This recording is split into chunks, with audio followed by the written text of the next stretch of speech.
This video covers the most basic of hand stitches that are used to outline an area. So we're going to start with the running stitch. So the running stitch is about putting the needle in and out of your fabric.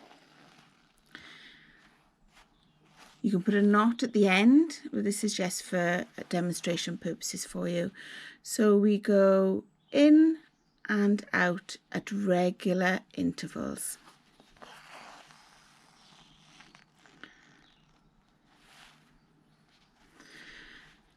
The section that's on the wrong side of the fabric, the underside of the fabric, should be half the length of the stitch that we see on the outside. So just in and out, weaving our way through. Now, if you were to find this difficult to monitor the stitch size yourself, an alternative method which you could use is to mark on a piece of tape. And I've marked some stitch sizes here.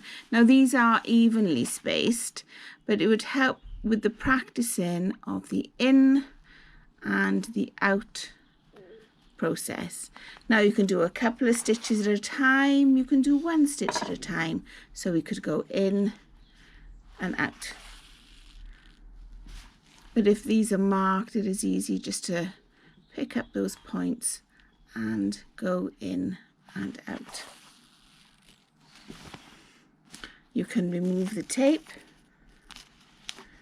once my thread ends underneath, and then you have a regular stitch size.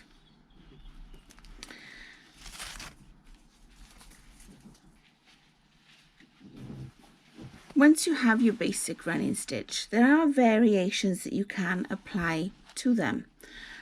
One of them is a laced running stitch. So here you have another thread that you weave in and out. We're not catching the fabric here.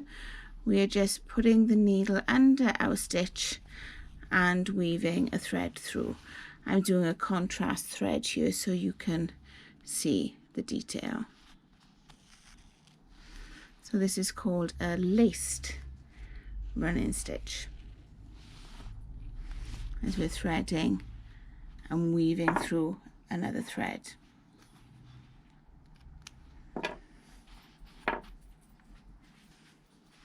Another alternative is a double running stitch.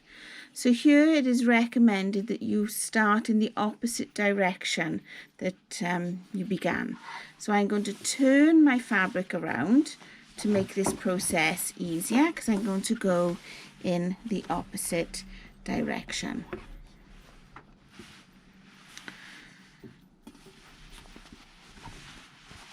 So what this involves is doing our stitch opposite to what already exists. So I want to come from the wrong side where the stitch comes out.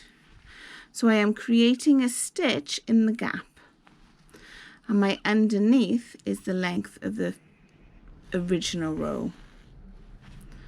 So we're going and creating a second row in the opposite direction, filling in the gaps of the original running stitch.